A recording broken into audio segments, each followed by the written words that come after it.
year 1518 was a time of crushing darkness for the people of Strasbourg. The air was thick with the stench of poverty, and the shadow of the Holy Roman Empire loomed large over the Rhine. But the horror that was about to unfold did not come from a famine or a foreign army. It emerged from the mind of a single woman. Her name was Frau Trophia. In the sweltering, stagnant heat of mid-July, the cobblestone streets were baking under a relentless sun. The town was a maze of timber-framed houses and narrow, filth-clogged alleyways.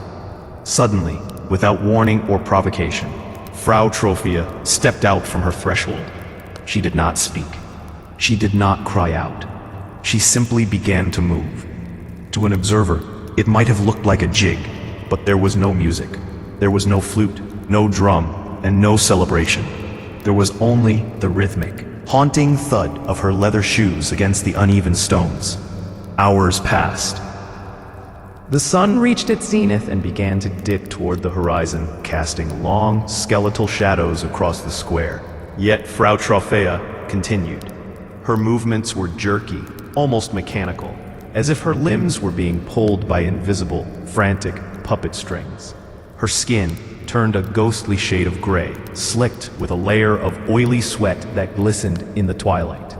Neighbors gathered in hushed circles, their whispers filled with a mixture of mockery and growing dread. They expected her to collapse from sheer exhaustion, but she did not.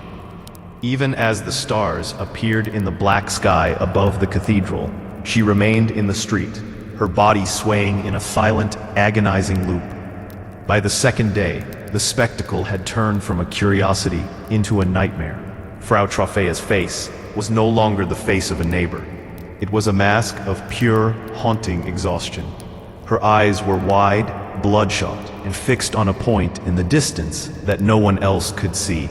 There was no joy in her dance, only a look of profound internal terror, as if she were a passenger in her own body, unable to hit the brakes. Her husband's pleas fell on deaf ears. She didn't even seem to recognize his voice. She was trapped in a trance that defied every law of nature known to the medieval world. The heat wave intensified, but the woman's pace never slackened.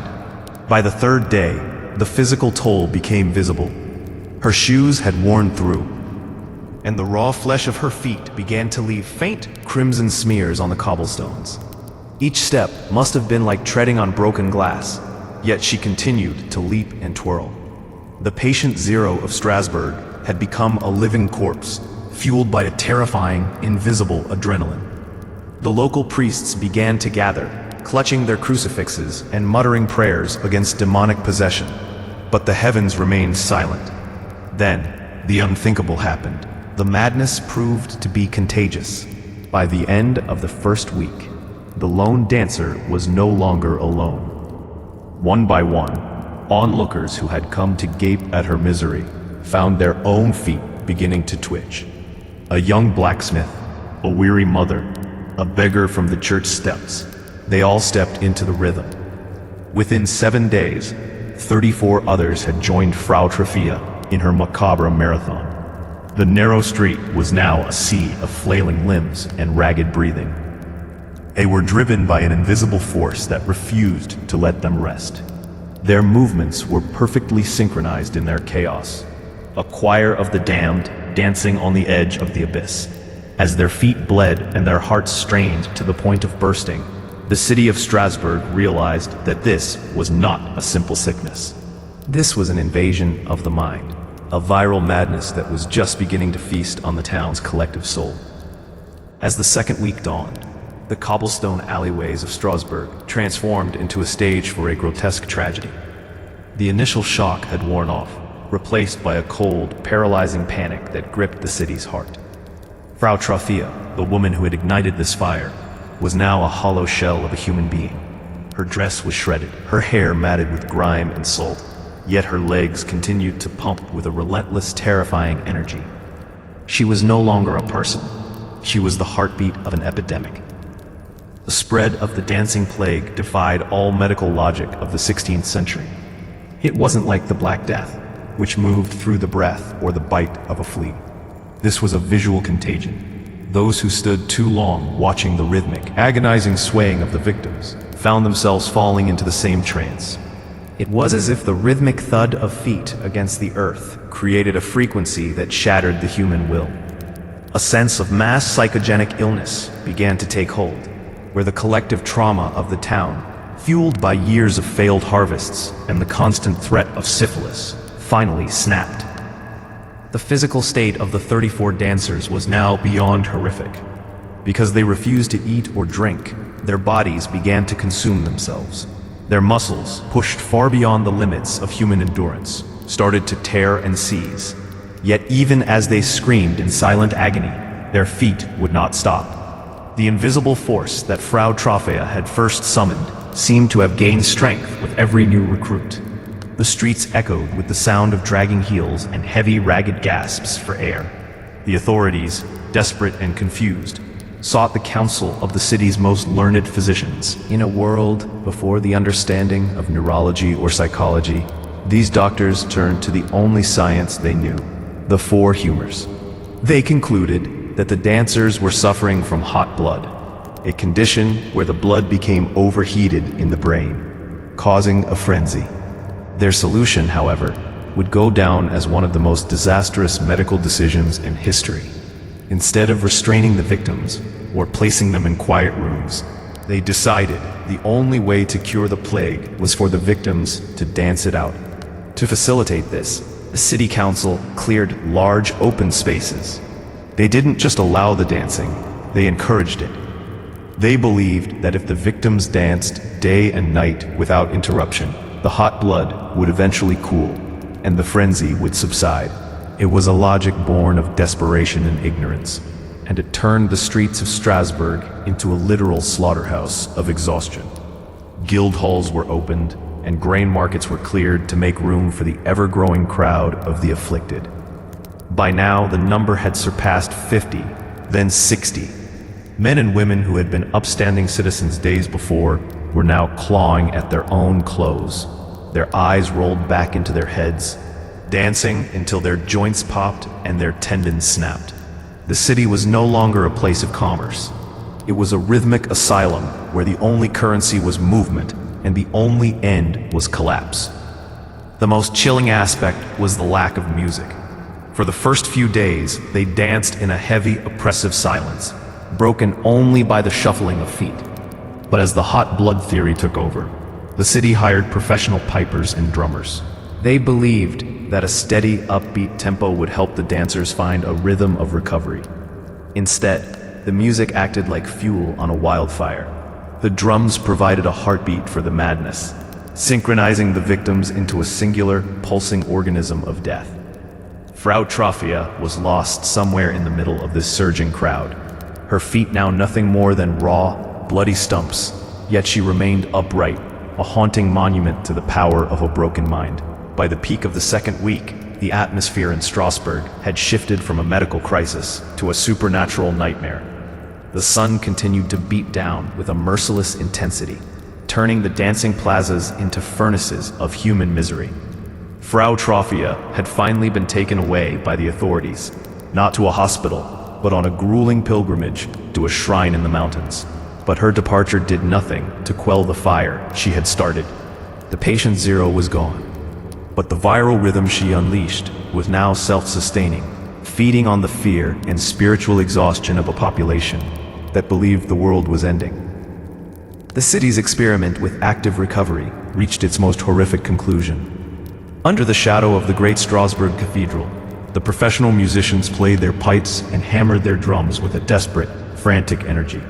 They were paid to keep the music going 24 hours a day, creating an auditory prison for the dancers. The victims, now numbering nearly 100, were trapped in a feedback loop. Every beat of the drum forced their tired muscles to twitch. Every note of the pipe drove their spirits deeper into the trance. It was no longer a dance. It was a mass execution, choreographed by the city's own leaders. Death began to claim the dancers with a chilling regularity. The first to fall were the elderly and those whose hearts could not withstand the 100-degree heat and the 20-hour-a-day physical exertion. Witnesses recorded that at its height, the plague was killing 15 people every single day. They didn't die peacefully. They died mid-leap. Their hearts would simply stop, or a blood vessel in their brain would burst, and they would drop like stones to the cobblestones, their legs often still twitching in a rhythmic ghost dance, even as the life left their eyes. The psychological toll on the onlookers was just as devastating. Imagine a child watching their mother dance until her bones protruded through her skin, or a husband watching his wife lose her mind in a silent, sweaty frenzy. The collective trauma created a mirror effect. The more people died, the more the survivors panicked, and the more they panicked, the more their brains sought an escape, which, ironically, manifested in joining the dance. It was a perfect storm of social collapse, where the very act of trying to survive drove the citizens towards self-destruction.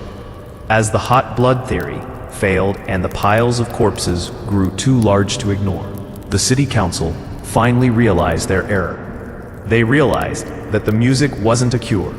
It was an invitation. In a sudden, sharp reversal, they banned all public music and dancing. They shuttered the taverns and silenced the drums. But the silence that followed was even more haunting. In the quiet of the Strasbourg night, you could still hear the thump, thump, thump of the remaining dancers, moving in the dark, their feet echoing against the cold stone walls of the alleyways. Frau Troffea's legacy had become a permanent scar on the history of Europe. She was the spark in a tinderbox of medieval stress, proving that the human mind, when pushed to its absolute limit by hunger and fear, can override the body's survival instincts entirely. The patient zero had shown the world that the most dangerous contagion isn't always a bacterium or a virus. Sometimes it is a rhythm, a thought, or a collective break from reality that once started cannot be stopped until the heart itself gives out. The streets of Strasbourg eventually fell still, but the mystery of that first week, how one woman's silent dance turned into a massacre, remains one of the most terrifying chapters in the story of human behavior. The dance of 1518 was over, but the question remained: what other rhythms are lying dormant in our minds, waiting for the right moment of stress to tear us apart? By the time the calendar turned to the sweltering days of August 1518, the localized anomaly of Frau Troffea had mutated into a full-scale, city-wide apocalypse. The patient zero had been forcibly removed, but she had left behind a psychic contagion that was now tearing through the population of Strasbourg with the devastating speed of a forest fire in a drought. What began as a single woman's solitary trance in a narrow alleyway had evolved into a terrifying collective possession.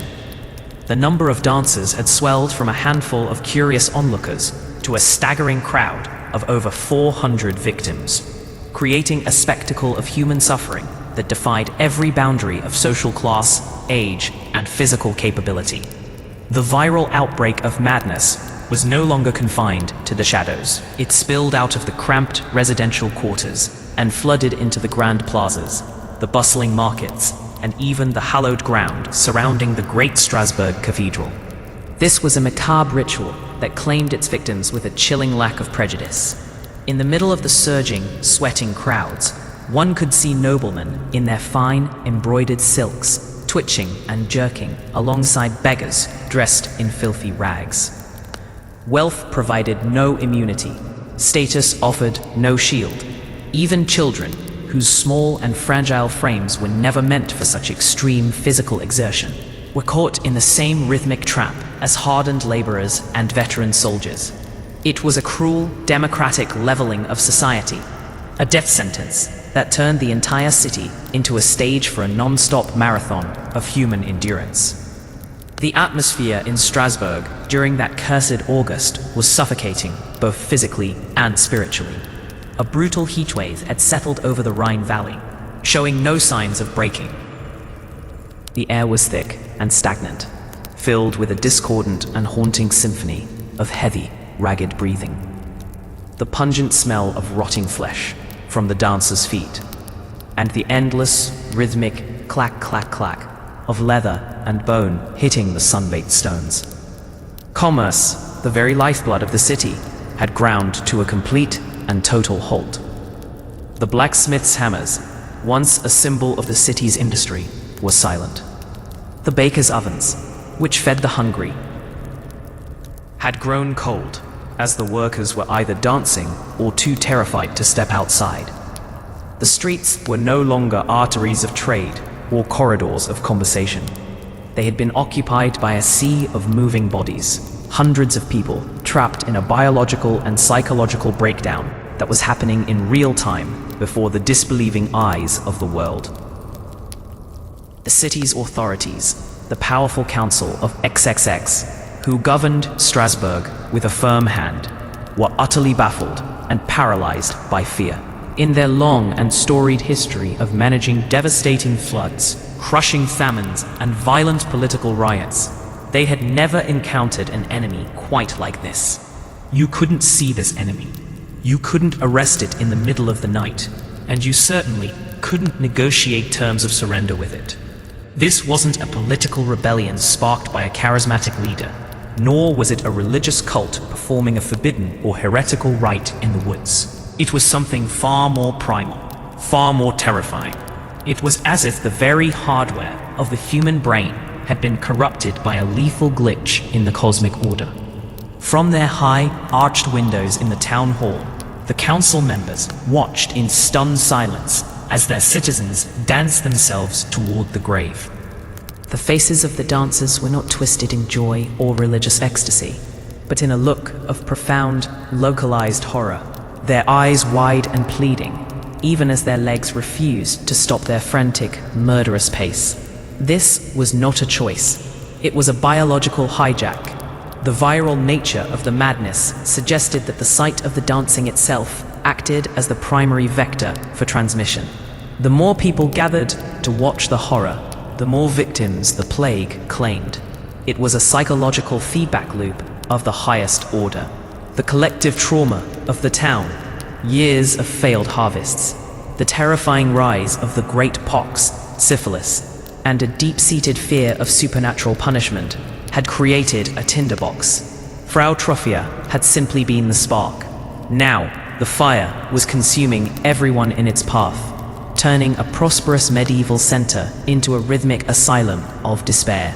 The marathon had begun, and as the death toll started to rise, the city realized that there was no finish line in sight. Only the cold embrace of the cobblestones for those whose hearts finally gave out. As the second week of August reached its peak, the physical reality of the dancing plague shifted from the bizarre to the truly monstrous. The biological toll on the 400 victims was now so severe that the streets of Strasbourg resembled a battlefield more than a city square. Because the dancers were trapped in a state of total dissociation, they had ceased to perform the most basic functions of human survival. They did not eat, they did not drink, they did not sleep. Their bodies, forced into a state of permanent fight or flight, began to literally consume themselves from the inside out. This was a marathon of endurance that no human athlete could survive. Yet these ordinary citizens, undernourished and exhausted, were being driven by an invisible chemical fire that overrode every instinct of self-preservation. The medical observers of the time, who had begun to arrive from neighboring universities, recorded details that sound like scenes from a horror novel. The skin on the dancers' legs had turned a deep, sickly shade of mottled purple and black, the result of ruptured capillaries and massive internal bruising. The constant, repetitive friction of their feet hitting the uneven cobblestones had caused their joints to swell to twice their normal size, and in many cases, the tendons had begun to snap with audible pops. Yet, the viral madness was so potent that even those with broken bones or shredded muscles continued to hobble and hop, their faces frozen in a grimace of agonizing pain. They were absent from their own bodies. Their consciousness retreated into the dark, traumatized corners of their minds, leaving their nervous systems to fire in a frantic, haywire loop. The contagion was now clearly identified as a psychological phenomenon. though the medieval mind struggled to name it. Modern science would call this a mass psychogenic illness, or mass hysteria. But in 1518, it was viewed as a spiritual and biological leakage. The sight of the dancers was the primary trigger. Onlookers who stood too long at their windows or in the streets, mesmerized by the rhythmic, swaying motion and the heavy, synchronized breathing of the crowd, found their own limbs beginning to twitch in sympathy. It was as if the dancing had created a low-frequency vibration that shattered the human will. A mother watching her child dance would eventually find her own feet moving. A priest attempting to exorcise a victim would suddenly find himself caught in the same macabre rhythm. The madness was feeding on the collective fear, turning every witness into a potential victim. The Council of 21, increasingly desperate as the death toll began to climb, turned to the most respected physicians of the region. These doctors, dressed in their long robes and carrying staves to keep the dancers at bay, performed a series of examinations that were as baffling as the plague itself. Relying on the ancient theories of Galen and Hippocrates, they diagnosed the victims with hot blood, a condition where the blood became superheated due to celestial alignments or internal humors, forcing the brain into a state of frenzied heat. Their diagnosis, however, led to the most catastrophic policy error in the history of public health. Rather than ordering the dancers to be restrained, sedated, or isolated in cool, dark rooms, the doctors insisted that the only cure was to increase the dancing. They believed that if the victims danced with even greater intensity, the hot blood would eventually be purged from their systems through sweat and motion. Following this fatal advice, the city authorities didn't just allow the dance to continue, they organized it. They transformed Strasbourg into a literal open-air asylum. They cleared the grain markets and the guild halls to create dancing plazas. Most infamously, they hired professional pipers, fiddlers, and drummers to provide a constant upbeat tempo for the victims. They even hired strongmen, sturdy laborers whose job was to hold up the dancers when they started to collapse, forcing them to keep moving even when their legs could no longer support their weight. This turned the streets into a nightmarish, non-stop festival of death. The music, intended to be a cure, acted like a rhythmic whip, driving the exhausted 400 deeper into their trance. The drums provided a heartbeat for the madness, and the shrill notes of the pipes ensured that no one could find the silence needed to break the psychological spell. By mid-August, the marathon of endurance had claimed its first wave of fatalities. The heat wave was at its absolute worst, with temperatures in the narrow streets reaching unbearable levels.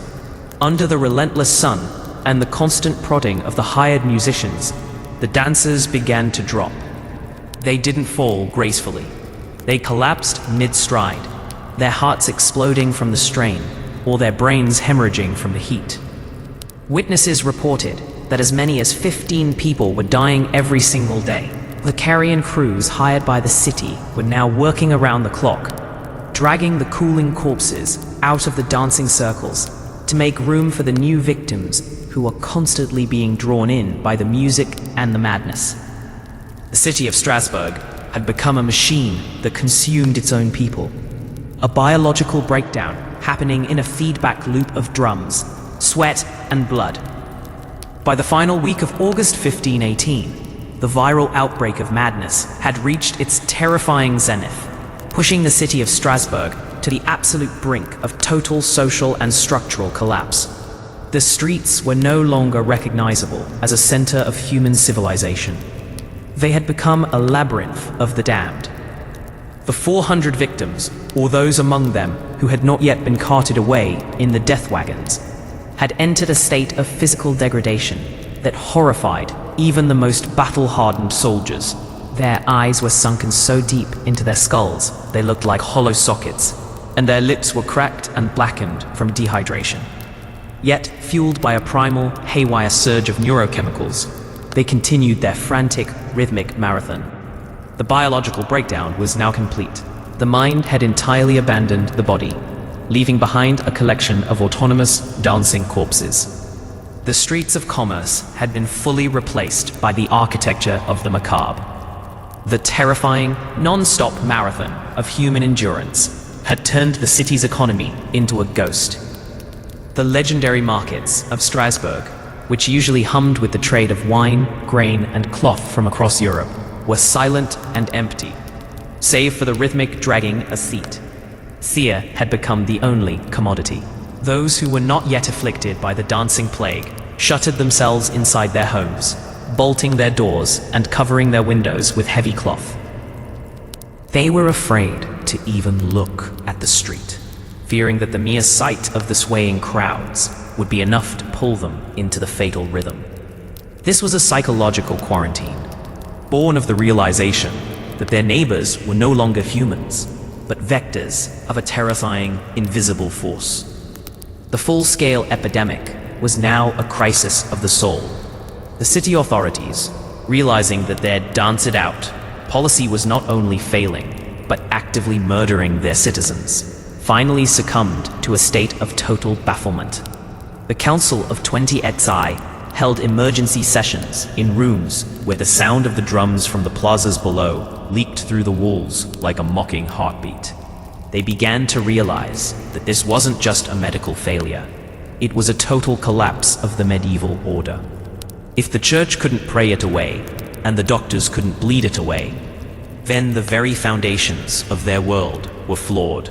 The macabre ritual had exposed the fragility of the human psyche when faced with the concentrated trauma of famine, disease, and the crushing weight of 16th century life. The dancers were not rebels. They were the physical manifestation of a society that had finally, collectively, snapped. As August drew to a close, the frenzy began to burn itself out, but not because of human intervention. It was a biological surrender. The marathon ended for many simply because the human heart has a finite number of beats, and the dancers had used theirs up in a matter of weeks. The streets were littered with the debris of the madness, shredded shoes, tufts of hair, and the permanent crimson stains on the stones that even the summer rains could not wash away. The city finally ordered the musicians to stop, and a heavy, ringing silence fell over Strasbourg. A silence more terrifying than the music itself. The survivors were bundled into carts and taken to the shrine of Saint Vitus in the hills, their feet still twitching in their sleep, their minds forever scarred by the rhythm that had nearly consumed them. The viral outbreak of madness of 1518 remains a haunting landmark in human history because it was a psychological breakdown happening in real time. It proved that the most dangerous contagion is not always a germ, but a shared idea, a shared fear, or a shared rhythm that can hijack a population and drive them to self-destruction. Strasbourg eventually returned to commerce. The blacksmiths' hammers eventually rang again, and the markets reopened. But the terrifying marathon had left an invisible mark on the city's collective memory. For centuries, the people of the Rhine would look at a rhythmic swaying or sudden unprompted dance with a cold shiver of dread, remembering the month when 400 souls danced until the world went dark, and the streets of Strasbourg became a graveyard for those who could not stop.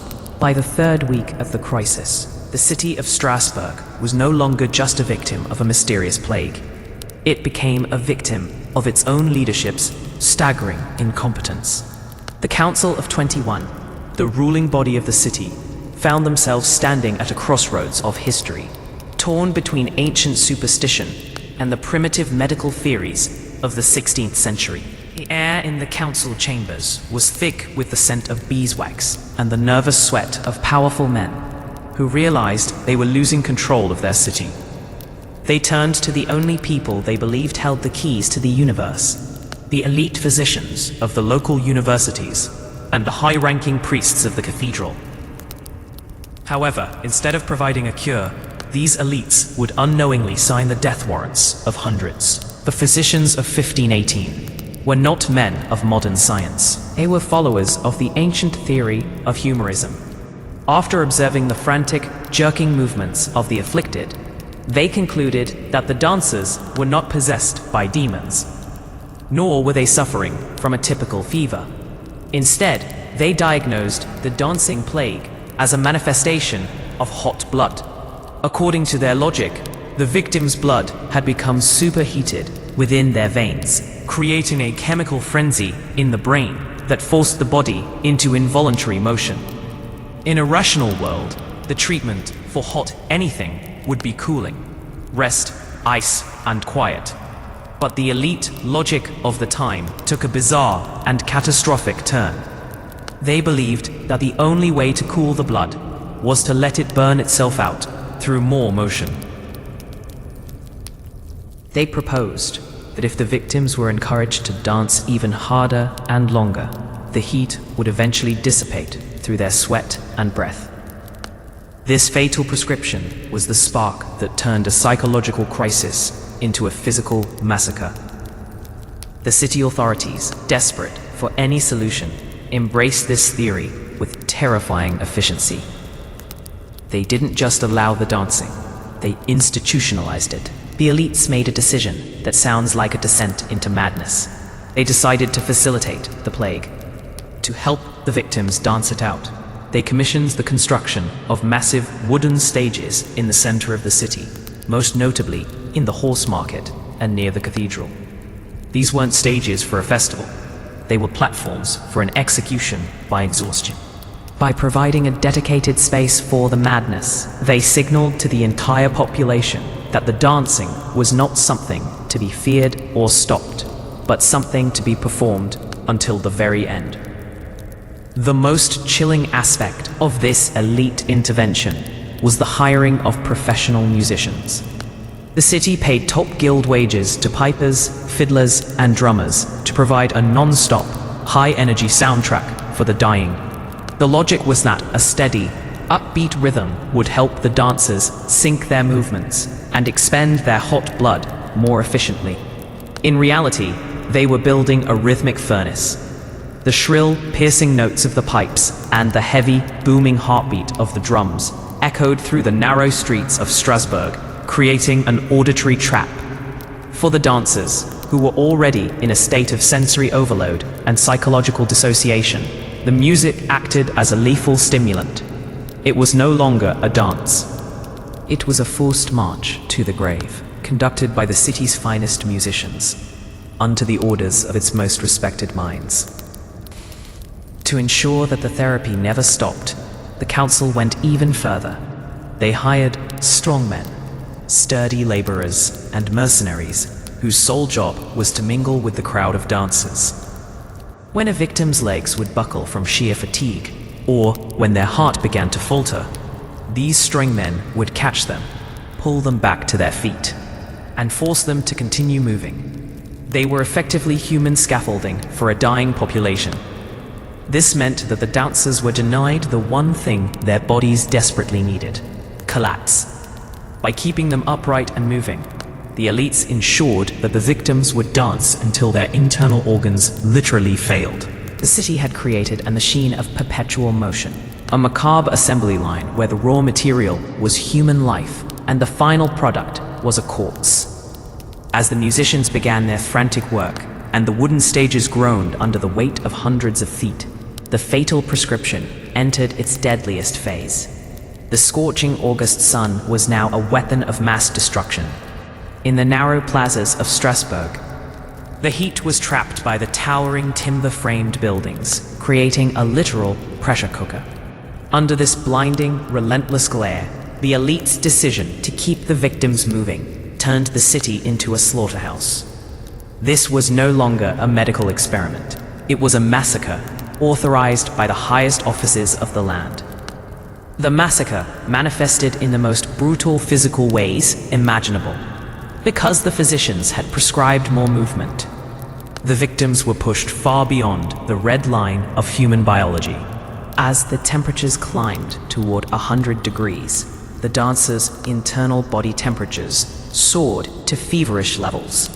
Deprived of water and shade, their blood, which the doctors claimed was hot, actually began to thicken from extreme dehydration. Their hearts, already strained by days of non-stop cardio, were forced to pump this sludge-like blood through constricted vessels. One by one, the marathoners began to drop dead in a terrifyingly rhythmic fashion. Witnesses recorded that during the peak of this elite-sponsored frenzy, as many as 15 to 20 people were dropping dead every single day. They didn't fall because they were finished dancing. They fell because their bodies had reached a state of catastrophic failure. Strokes were common. A dancer would be leaping and twirling to the shrill sound of a pipe when suddenly a blood vessel in their brain would rupture under the pressure. Their eyes would roll back, their limbs would stiffen, and they would crash onto the wooden boards or the hard cobblestones, their hearts giving out mid-beat. These were not peaceful deaths. They were violent, sweaty, and agonizing physical collapses that happened in front of crowds of horrified onlookers. The presence of the hired strongmen added a layer of cruelty that is hard to fathom in the modern age. These men, acting on the orders of the elites, would often misinterpret a victim's collapse as mere laziness or a temporary lapse in the cure. They would grab the fainting women and the gasping men by their arms, hauling them back into the upright position. They would slap their faces or shake them to wake them up so the dance could continue. This forced endurance meant that many victims died on their feet, their bodies held upright by the strong men until the rigor of death replaced the rhythm of the dance. The elites had essentially created a system where the body was not allowed to surrender until it was completely destroyed. The priests, too, played their part in this fatal prescription. Seeing that the medical cure was resulting in piles of corpses, they introduced a spiritual layer to the massacre. They claimed that the dancing was a penance for the city's sins, and that stopping would invite the wrath of God. They led processions through the dancing plazas, swinging censers of burning incense that only added to the suffocating, smoky atmosphere. The combination of the heavy incense, the dust kicked up by the dancers, and the smell of unwashed bodies and open sores created a toxic fog. The victims were breathing in death while they danced toward it. The city's infrastructure was now entirely dedicated to managing this elite-mandated massacre. Wagons, which should have been carrying grain to feed the hungry, were instead repurposed as death carts. Every evening, as the sun finally dipped below the horizon, the city guards would clear the stages of the day's failures, the broken, lifeless bodies of those whose hearts had exploded under the fatal prescription. These bodies were piled like cordwood and taken away, while the musicians were ordered to keep playing, their pipes echoing through the night to ensure the cure never stopped for the survivors. The elites had turned the city into a self-perpetuating engine of death, convinced until the very end that they were helping their people through science and faith. The final days of the fatal prescription were marked by a grim realization that the city's intellectual and spiritual leaders had committed a colossal, irreversible sin. The hot blood theory, once defended with absolute certainty by the university physicians, was now lying in ruins alongside the hundreds of corpses that filled the city's morgues. The wooden stages, which had been built to facilitate the cure, were now stained dark with the blood and sweat of the fallen, as the stench of death became more powerful than the incense of the priests. The elites finally had to confront the reality that their intervention had turned a psychological anomaly into the deadliest massacre in Strasbourg's history. The sheer physical collapse mentioned in the historical records was not just a medical term. It was a description of the city's collective spirit. The elites, seeing that their drums and strongmen were only accelerating the death rate, began to panic. The very people they were trying to save were now looking at them with eyes full of terror and betrayal. The authorities realized that by institutionalizing the dance, they had validated the madness. They had given the virus a home, a soundtrack, and a set of rules. In their arrogance, they believed they could control the chaotic impulses of the human mind with the rigid structures of medieval medicine. Instead, they had acted as the primary facilitators of a mass execution, proving that the most dangerous thing in a crisis is a leader who refuses to admit they are wrong. In a desperate, last-minute reversal, the Council of 21 finally ordered the stages to be torn down. The musicians, who had been playing until their own fingers bled and their lungs burned, were dismissed without ceremony. The strongmen were sent home, leaving the remaining dancers to finally fall to the ground in the sudden crushing silence. But the damage was done. The fatal prescription had pushed the survivors so far past the point of exhaustion that many died in the days following the music's end. Their nervous systems had been so thoroughly wired to the rhythm that their hearts simply could not return to a normal pace. They had been forced to dance under the scorching summer sun for so long that their internal organs had suffered permanent heat-induced damage. The aftermath was a period of deep mourning and social shame. The elites scrambled to shift the blame. The physicians blamed the corrupt air and the alignment of the stars, while the priests blamed the secret sins of the populace. But the common people knew the truth. They had watched their mothers, fathers, and children being forced to dance by the very people who were supposed to protect them. The massacre of 1518 was a turning point for Strasbourg. It shattered the public's blind faith in the four humors and the absolute wisdom of the elites. It showed that when logic is replaced by a desperate need to do something, even the most learned men can become agents of death. Today, the fatal prescription serves as one of history's most chilling warnings. It is a reminder of what happens when authorities misunderstand a crisis and apply a cure that is more lethal than the disease itself. The massacre under the summer sun was not caused by a virus or a bacteria, but by a catastrophic error in judgment, a failure of the elite mind to understand the fragility of the human body. The dancers of Strasbourg didn't just die from a plague, they died from a prescription. As the wagons carried the last of the victims to the mass graves outside the city walls, the silence that settled over the plazas was a haunting monument to the cost of ignorance and the terrifying power of a boring story that turned into a bloodbath. As the sun set over the jagged spires of the Strasbourg Cathedral, a new and more terrifying shadow fell over the city. The failed medical experiments of the physicians had left a vacuum that was quickly filled by the chilling whispers of the supernatural. In the medieval mind, there was no such thing as a psychological breakdown or a neurological disorder. To the common peasant shivering in the damp August heat, the sight of hundreds of people jerking and leaping in the streets was not a medical condition. It was a divine curse, a direct manifestation of God's anger. As the screams of the dancers echoed through the plazas, they were no longer heard as cries for water or rest. They were interpreted as the desperate pleas of souls trapped in a spiritual battlefield, begging for an exorcism that would not come. The terror began to take a specific shape: the wrath of Saint Vitus. Vitus was a Christian martyr from the 4th century, but in the folklore of the Rhine Valley, he had evolved into a figure of dread.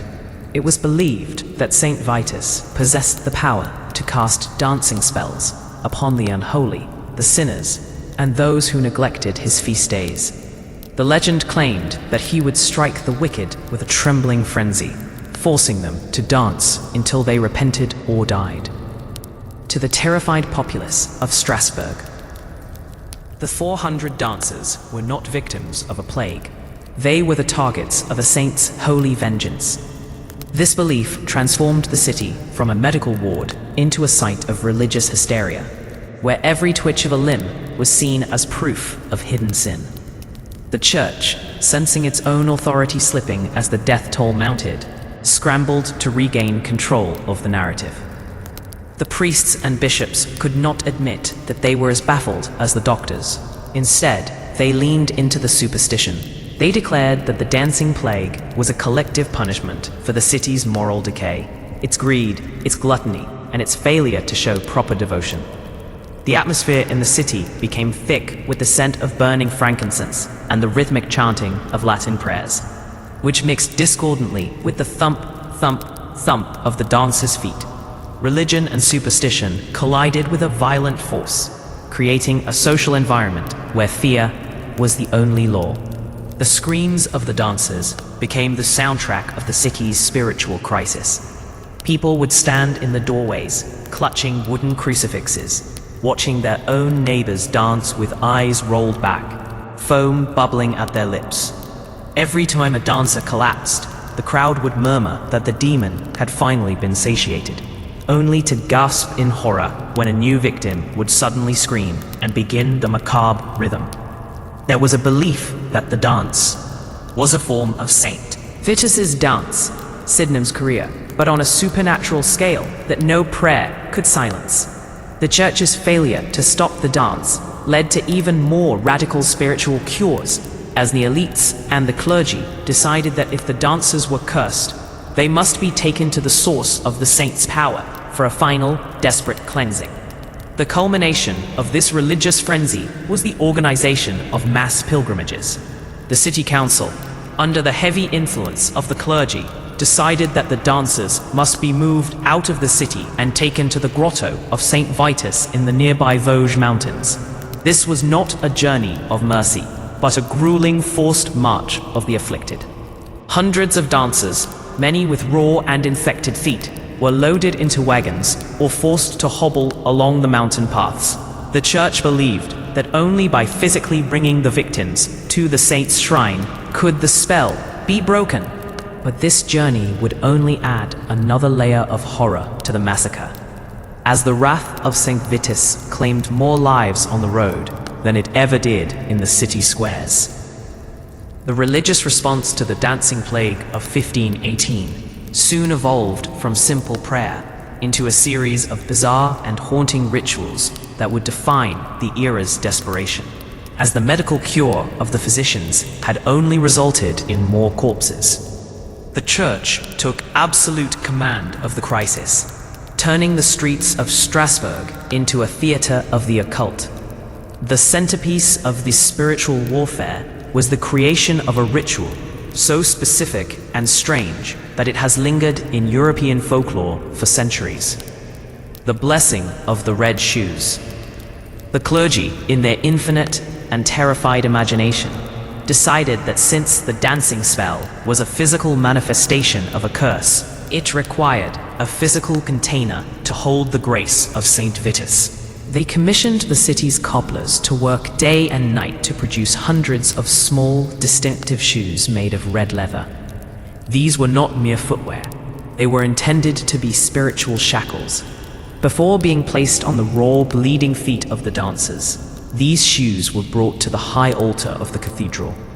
There, amidst the smoke of heavy incense and the low chanting of Gregorian monks, the shoes were anointed with holy oil, a substance believed to have the power to repel the demonic rhythm that had hijacked the victims' nervous systems. The scene of the anointing was one of pure medieval horror. The afflicted were dragged one by one before the priests. Many were still twitching, their legs kicking out in involuntary spasms even as they were held down by multiple deacons. The priests would take the holy oil, tracing the sign of the cross on the soles of the victims' feet before forcing them into the stiff, red leather shoes. The belief was that the red color, symbolizing the blood of Christ and the martyrdom of St. Vitus, would act as a holy barrier, preventing the unholy vibration of the earth from entering the body. However, for the victims, this was a fresh hell.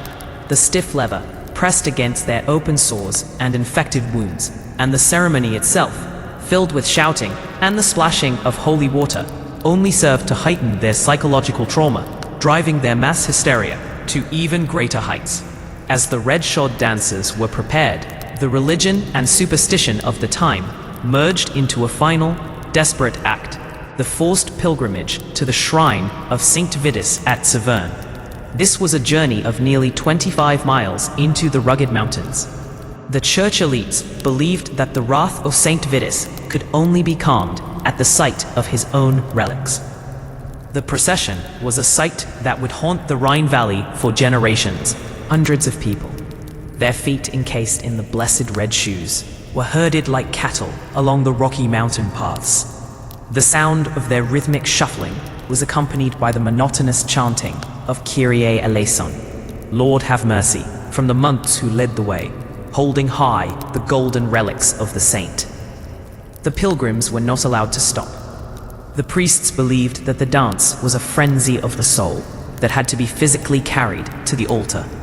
If a dancer fell on the mountain path, they were splashed with more holy oil and pulled back up.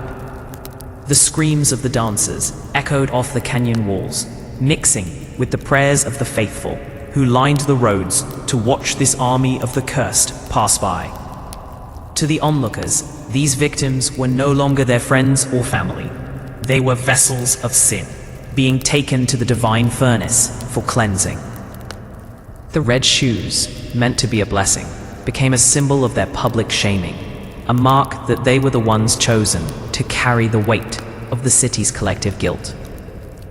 Upon reaching the grotto at Saverne, the ritual reached its fever pitch. The dancers were led into the dark, damp cave, where the image of Saint Vitus stood. In the flickering candlelight, the victims were forced to walk in circles around the altar, while priests performed non-stop exorcisms. The air in the cave became thick with the smell of sweat, blood, and melting wax.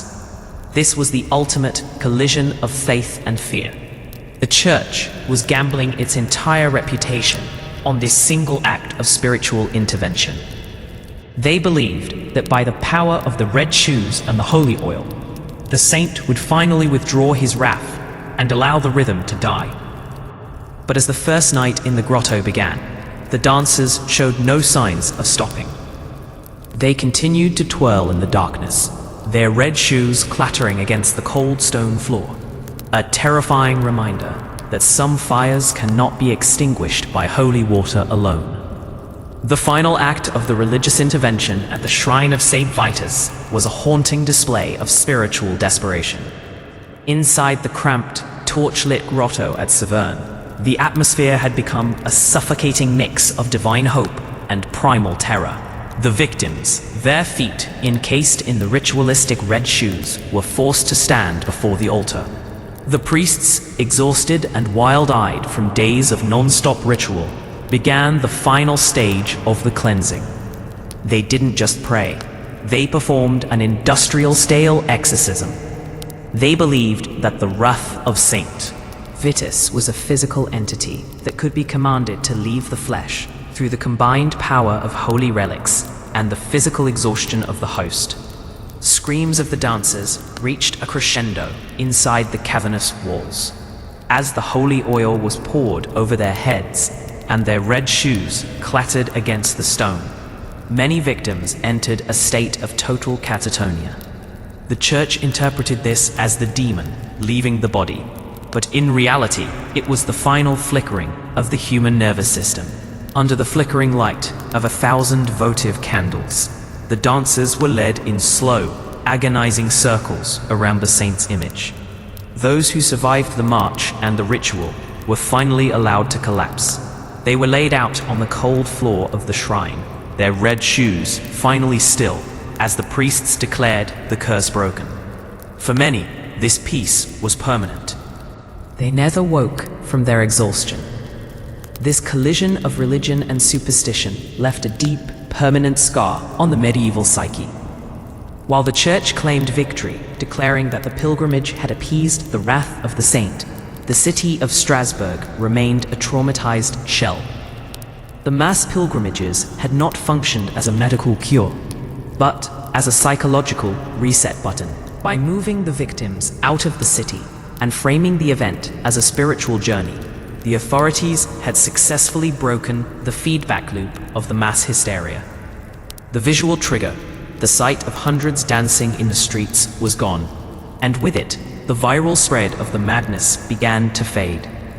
The red shoes, once a symbol of the curse, were kept as relics, reminders of the time when the heavens supposedly opened and struck the city with a rhythmic fire.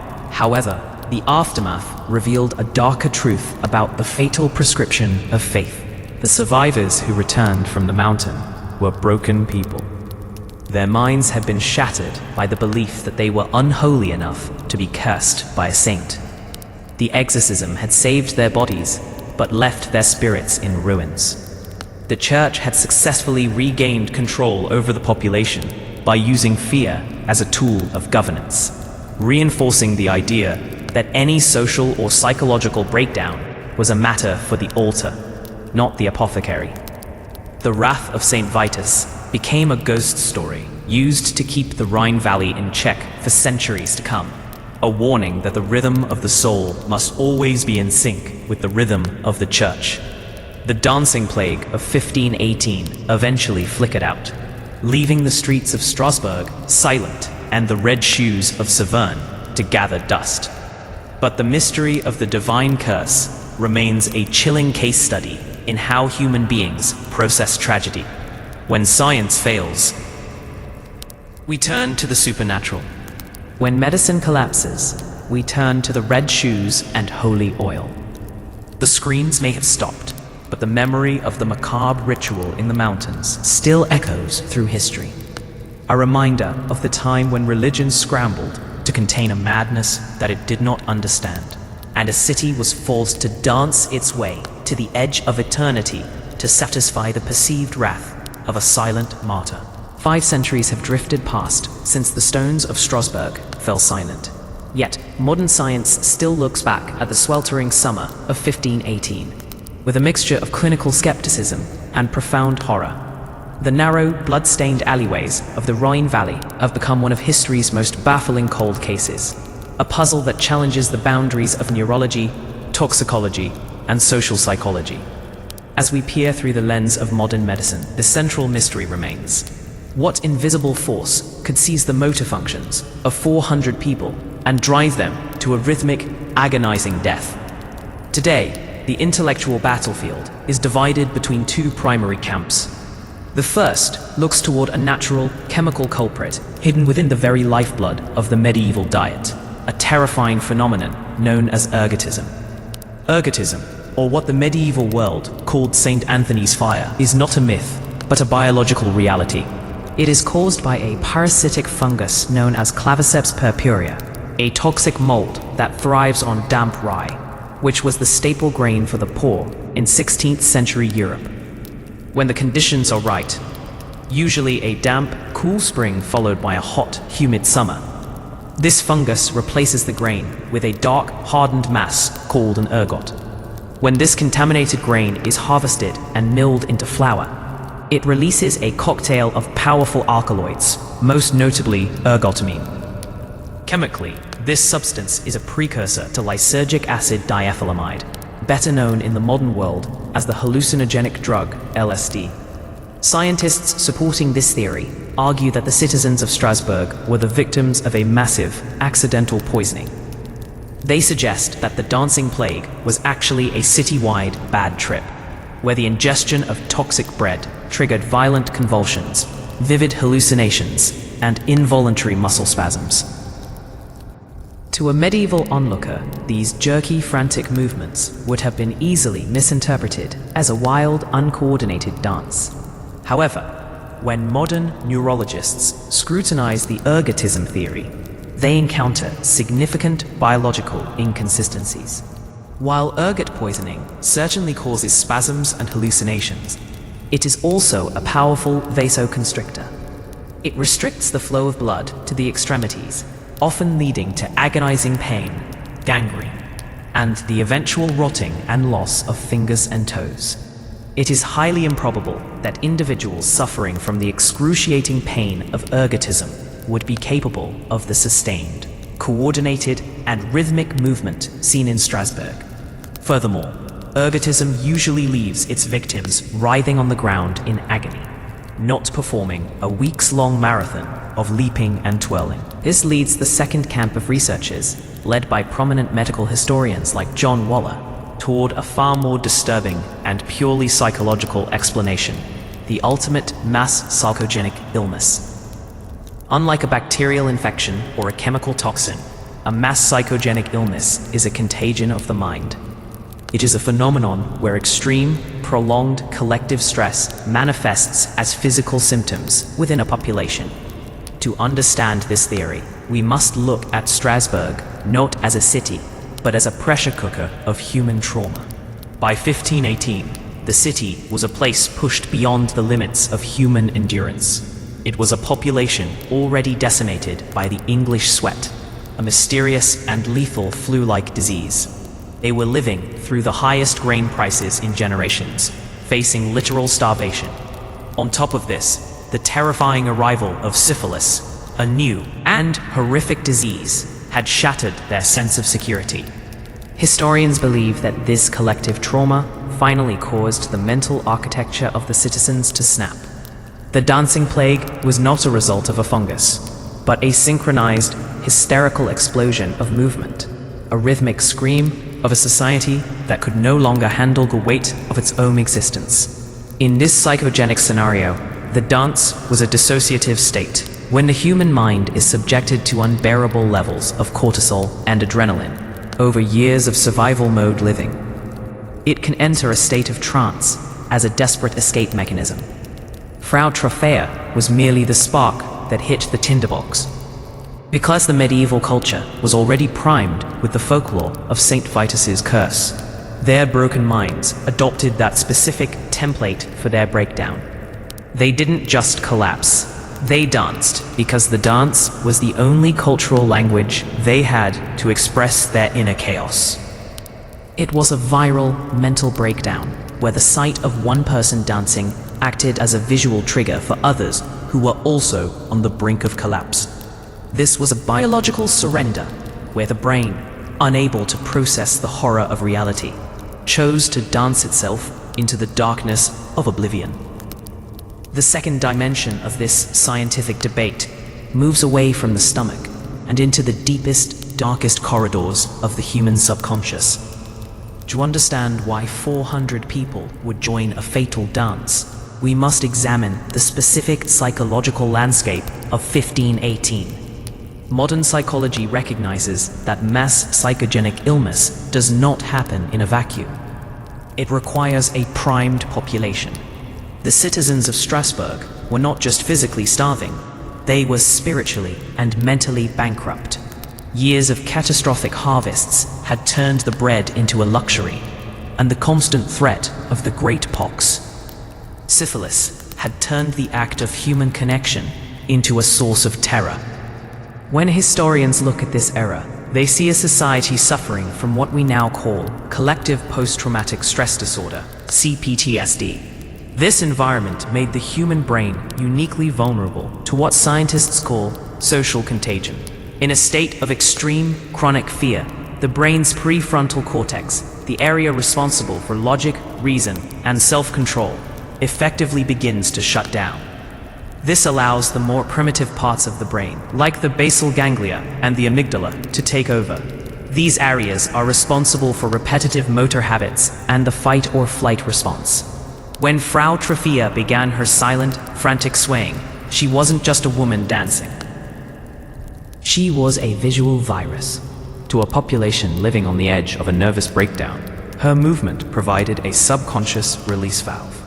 The synchronized, hysterical explosion was a manifestation of hundreds of brains simultaneously losing their grip on reality and falling into a shared motor loop. The mass hysteria theory is further supported by the concept of cultural suggestibility.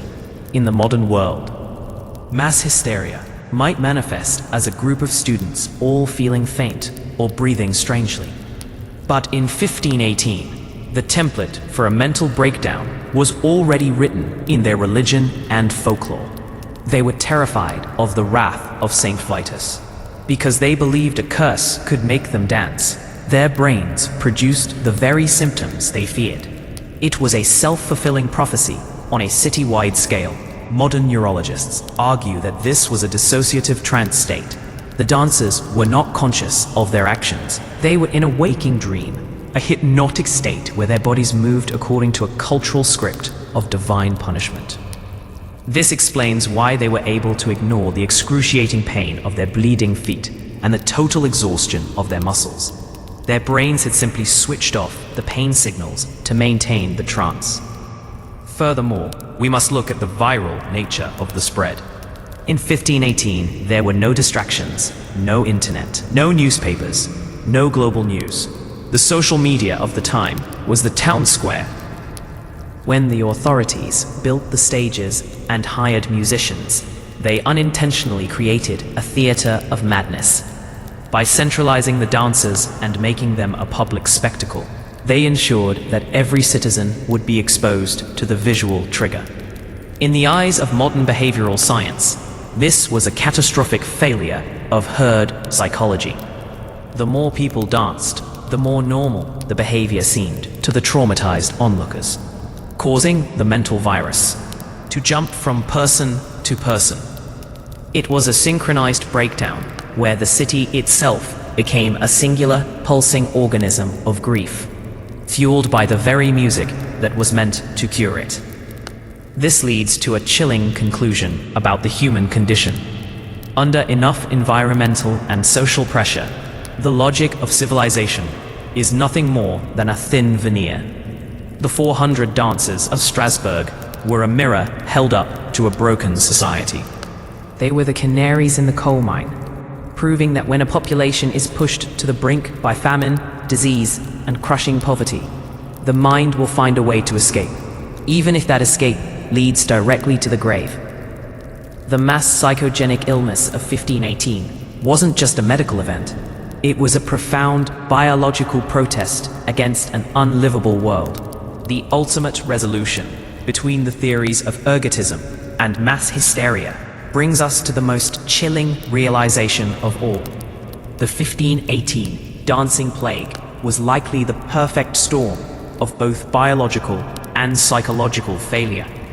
While most modern historians, such as John Waller, lean heavily toward mass psychogenic illness, we cannot ignore how the physical environment of Strasbourg acted as the fertile soil for this mental virus to grow.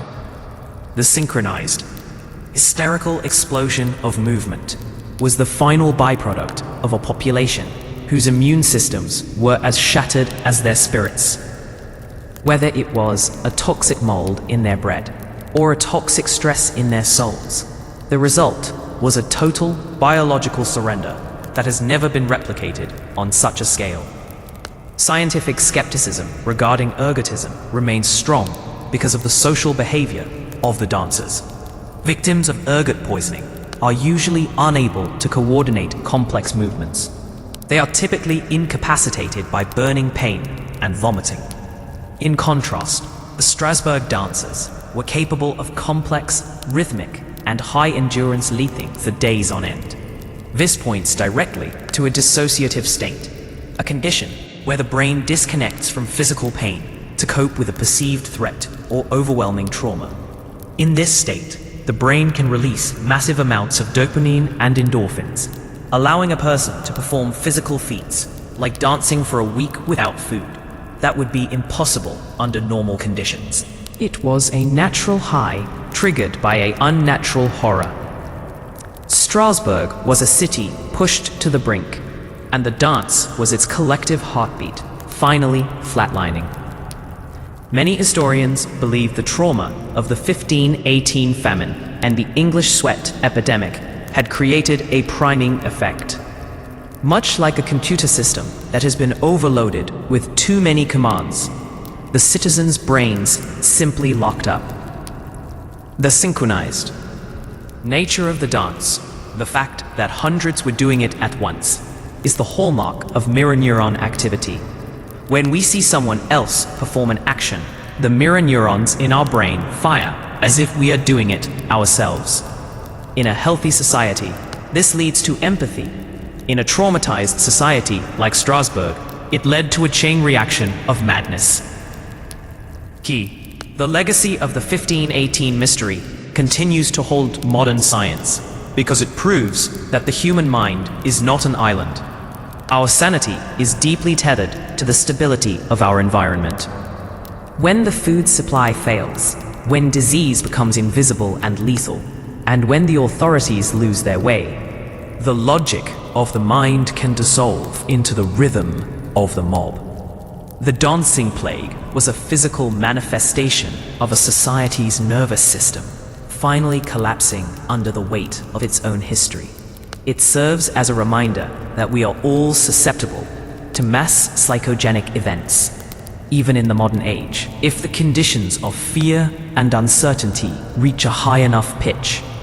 As we look back at the skepticism and horror of 1518, we realize that the answer isn't just about a fungus or a curse. It's about the terrifying potential of the human psyche to rewrite its own reality when the real world becomes too much to bear. The streets of Strasbourg eventually returned to commerce, and the bread eventually became safe to eat. But the ghostly echoes of that summer remain. It stands as a testament to the power of collective trauma to snap the human mind, leaving us to wonder, if pushed to the same brink today, would we also start to dance? By the time the autumn winds began to cut through the Rhine Valley in September 1518, the dancing plague finally began to flicker out, leaving the city of Strasbourg as a hollowed-out shell of its former self. The end of the madness was just as inexplicable, just as sudden, and just as haunting as its beginning. There was no grand ceremony to mark its conclusion, no magical medical cure discovered by the frantic physicians, and no sudden epiphany of sanity that washed over the populace. Instead, the epidemic simply ran out of human fuel. The most vulnerable, the elderly whose hearts had been pushed to the brink, the frail who had lacked the caloric reserves to sustain the frenzy, and the children whose small frames were never meant for such labor, had already been carted away to mass graves. The survivors who remained in the streets were so physically decimated, their muscles so ravaged by weeks of non-stop, involuntary exertion, that they simply fell into a catatonic state from which they could no longer rise. The silence that followed was more terrifying than the music ever was. Strasbourg, once a vibrant and bustling hub of the Holy Roman Empire, was now a city defined by a heavy, suffocating trauma. The ghostly echoes were literal. The unnatural silence of the town square was punctuated only by the weeping of those who had lost their entire families to a dance. The city was filled with corpses, but it was also filled with the walking dead, thousands of citizens who had witnessed their neighbors, their priests, and their leaders lose their minds in a synchronized massacre of the spirit. The social contract was shattered. How could a citizen ever trust the ground they walked on, when those very cobblestones had once played host to a dance of death?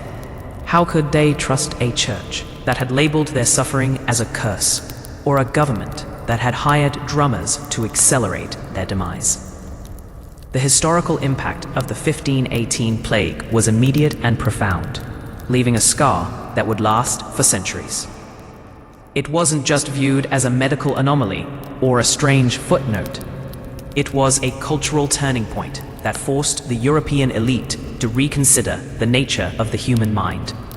In the years following the event, the administrative records of Strasbourg show a significant and somber shift in how the city managed public order, hygiene, and the poor.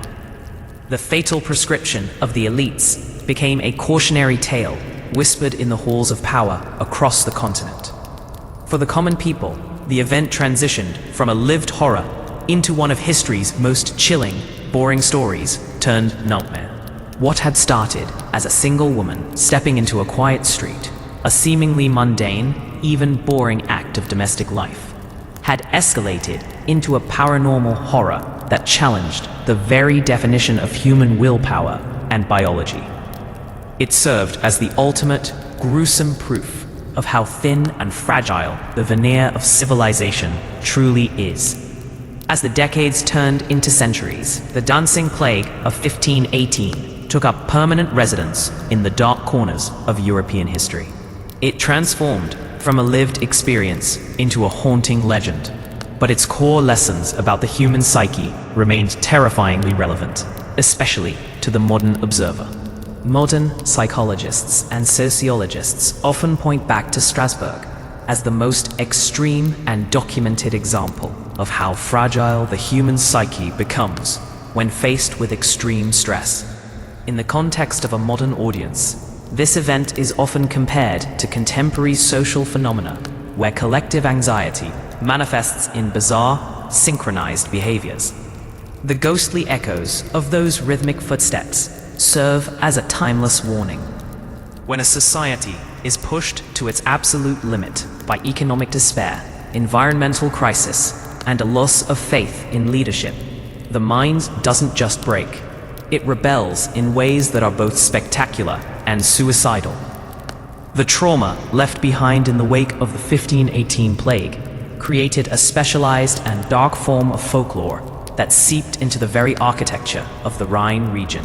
For centuries after the event, the people of Strasbourg and the surrounding villages were noted for an almost pathological caution regarding public displays of music and emotion.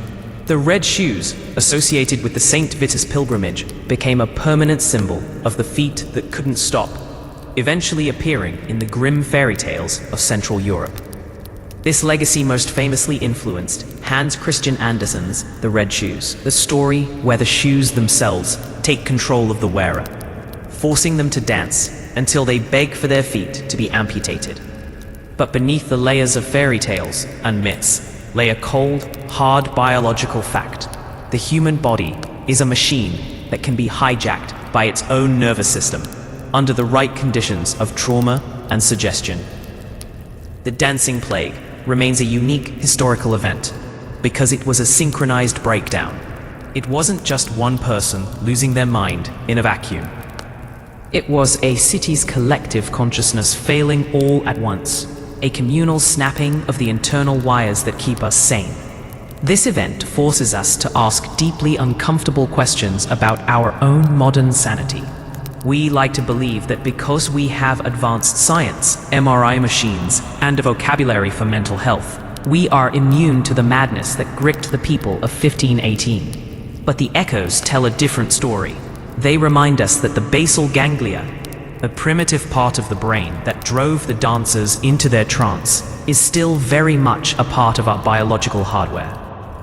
The stresses of 1518, famine, plague, and poverty, have modern equivalents in the form of global uncertainty, digital isolation, and systemic collapse. The dancing plague is a mirror. It shows us that under the right pressure, any of us could become the next Frau Trophia. Today, the streets of Strasbourg are quiet, orderly, and beautiful.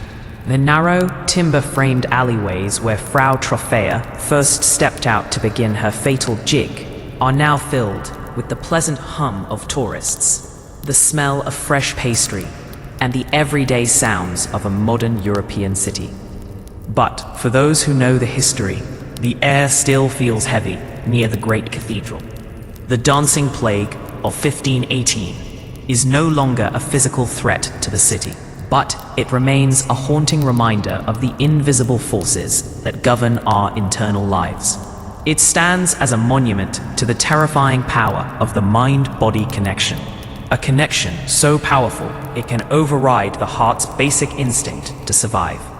It is the ultimate History Channel mystery because it has no clean resolution.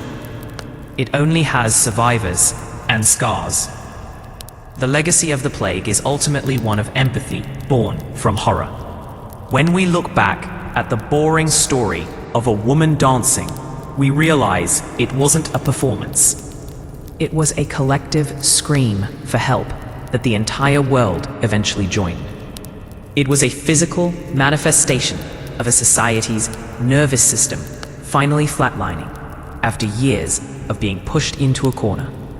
As we conclude this massive investigation into the massacre, the fatal prescription, and the wrath of St. Vitus, we are left with a single chilling thought. The music may have stopped in the autumn of 1518, but the rhythm of human madness is never truly silenced. It is a part of our biological heritage, a shadow that walks behind every civilization, waiting for the world to get a little too hot, a little too hungry, and a little too hopeless. The echoes of those rhythmic, dying footsteps still linger in the archives and the architecture of Strasbourg. They remind us to watch our own feet, to guard our own minds, and to never underestimate the power of a shared trauma to turn a peaceful city into a stage for the damned. Strasbourg recovered, rebuilt, and moved on, but the dancing plague became a permanent scar on the soul of Western history. It is a story that began with a single woman's silent swaying and ended with an entire city dancing into the mouth of eternity. The question for us today is not, how did they let it happen? But rather, could we stop it if it happened to us? As the sun sets over the Rhine, the quiet of the streets feels less like peace and more like a breath held in anticipation of the next time the music begins.